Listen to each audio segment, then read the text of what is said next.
Indian institute of handloom technology ఈరోజు మన విద్యార్థులు చేరాలి అంటే ఆంధ్రప్రదేశ్ నెల్లూరుకైనా వెళ్ళాలి లేదా ఒడిశా రాష్ట్రానికైనా పోవాలి. ఈరోజు మన రాష్ట్రంలో, మన నగరంలో, మన హైదరాబాదులో, మన తెలంగాణలో ఉండాల్సిన ఇన్స్టిట్యూట్ అనుమతి ఇవ్వాల్సిన కేంద్ర ప్రభుత్వం 10 సంవత్సరాలైన చర్యలు చేపట్టకపోవడంతో తెలంగాణ రాష్ట్ర ముఖ్యమంత్రిగా బాధ్యతలు చేపట్టిన తర్వాత నేతన్నల జీవన గతులు, వాళ్ళ స్థితిగతులను తెలుసుకోవాలన్న ఆలోచనతోటి సమీక్షా సమావేశాన్ని ఏర్పాటు చేస్తే ఈ అంశం నా దృష్టికి రావడం జరిగింది.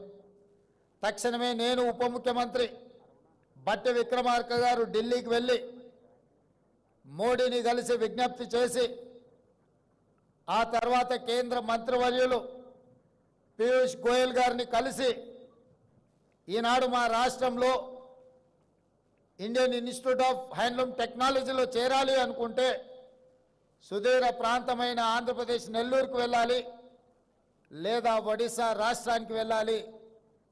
మా రాష్ట్రానికి ఒక ప్రత్యేకమైన ఇన్స్టిట్యూట్ ఉండి తీరవలసిందే అని చెప్పి కేంద్ర మంత్రి పీయూష్ గోయల్ గారి దృష్టికి తీసుకెళ్లడం జరిగింది.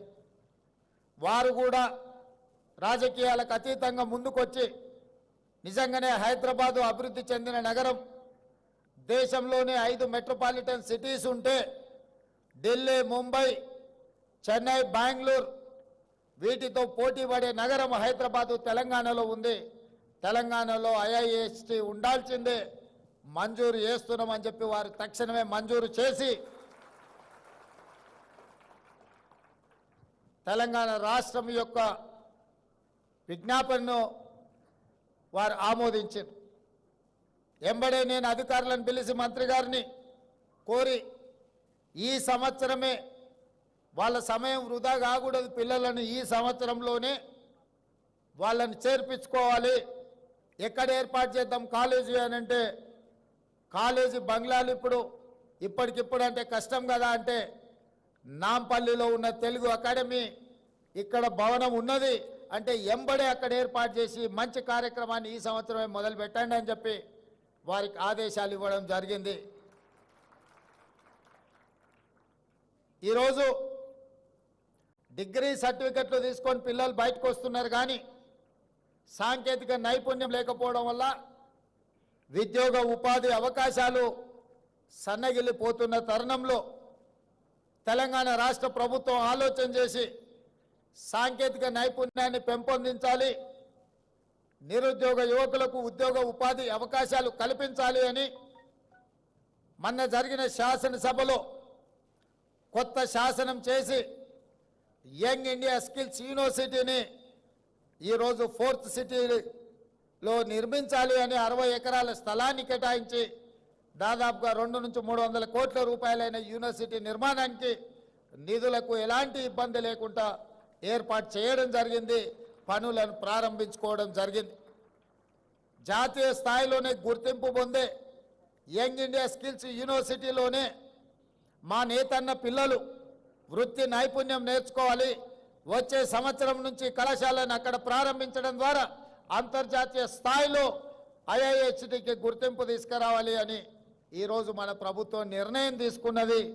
ఈ సంవత్సరం చేరిన విద్యార్థులకు కూడా ప్రతి నెల 2500 రూపాయలు వాళ్ళు చదువుకోవడానికి స్కాలర్షిప్ ఇవ్వాలని చెప్పి ఇవాళ వాళ్లకు స్కాలర్షిప్లు కూడా మంజూరు చేస్తున్నాం. ఎందుకంటే తల్లిదండ్రులు రెక్కాడితే కానీ డొక్కాడని పరిస్థితి, ముఖ్యంగా మా నేతన్నలు ఎంత సంపాదించినా కుటుంబం గడవడానికే కష్టమైన రోజుల్లో పిల్లల చదువులకు ఎంతో కొంత తోడుగా ఉండాలి అని చెప్పి ప్రతి నెల వాళ్ళకి స్టైఫండ్ 2500 ఇవ్వాలి. చిన్న ఖర్చులకైనా వాళ్ళకు సాయం అవుతుందని, వేడి నీళ్ళకి చన్నీళ్ళు తోడైనట్టుగా ఉంటుంది అని చెప్పి ఈరోజు ఆ విధమైన నిర్ణయం తీసుకోవడం జరిగింది.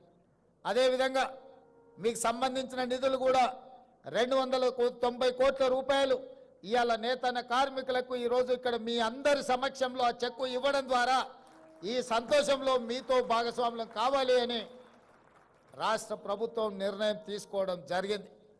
ఇదే కాదు, నేను ఎక్కువ రాజకీయాల జోలికి పోను. మా మిత్రుడు అనిల్, ఇతరులు, శ్రీనివాస్ మాట్లాడారు. గతంలో ఆర్భాటం ఉండేది, ఆర్భాటమైన ప్రచారాలు ఉండేవి.